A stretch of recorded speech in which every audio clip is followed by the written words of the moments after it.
job, Isabel. So let's summarize what she just said. Listen to let's summarize what she said. So the teachers are joining the group. Okay, and I understand you guys at first feel like it's confusing because it doesn't give you all the information, but the teachers, they have set a goal of, and the stat had covered up the money. But what you do know is this key information is $210 more than somebody. We don't know who the somebody is. But Isabel says if you add $210 to each of these, there's a problem.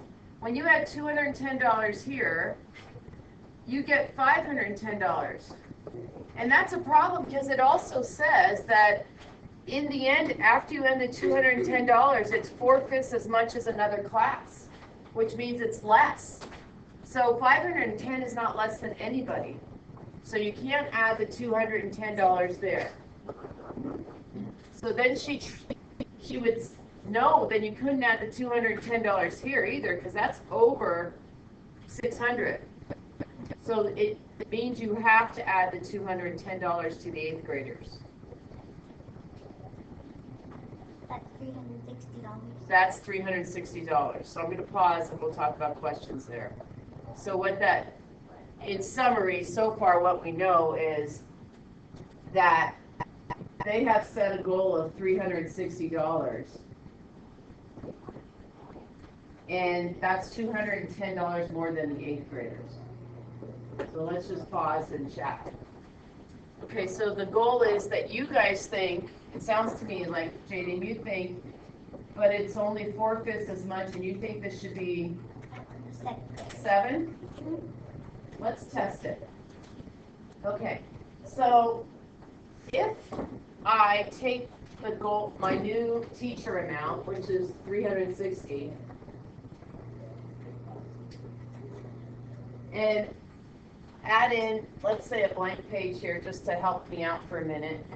That $360 is 4/5 of somebody amount, one of the classes.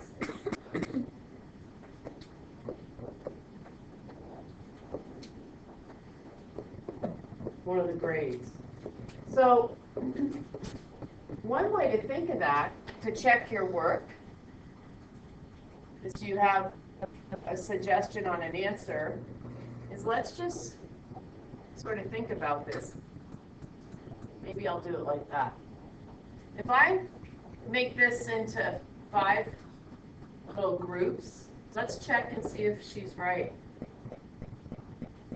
I can build with a little tower here. A tower broken into 5 parts. Does that make sense? Yeah. And the 360, how many parts should I shade to represent 4/5? 4, right? So that's 4/5. And that is also how much money is for that's the teacher goal, which is how much money? $360, right? So our goal is to figure out who's up here. And she's right. It has to be a bigger number than 360. It has to be the 7th graders, but we could also check a little bit and figure out even more that, just to be a little more specific, this is half of 360, which is 180. And that's 90, because that's half of 180. And 90 plus 90 is 180, add another 90, and that's $270. So if I add another 90 to here, that's 450. So you're absolutely right on that. Okay? Sophia? Can I close the door? It's kind of loud. Sure. Wait. Yes? Who's right? Say that again?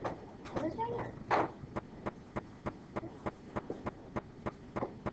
I didn't hear your question.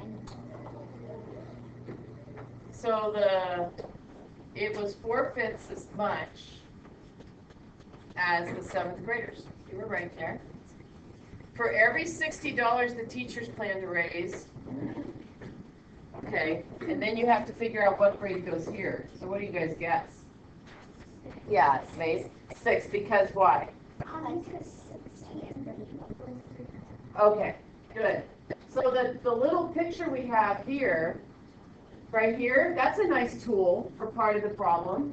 But also, the ratio table is something we want to look at also. And so the teacher will compare to, she says the 6th graders, let's check it. It says for every $60 the teachers plan to raise, and May thinks it's the 6th graders plan to raise 50. We could check our work by building that up to, what was the teacher goal? 360. So if I multiply the top by 6, I get 360, and if I multiply the bottom by 6, what do I get? 300. And what did the 6th graders plan to raise? $300. So that works. Okay? I've learned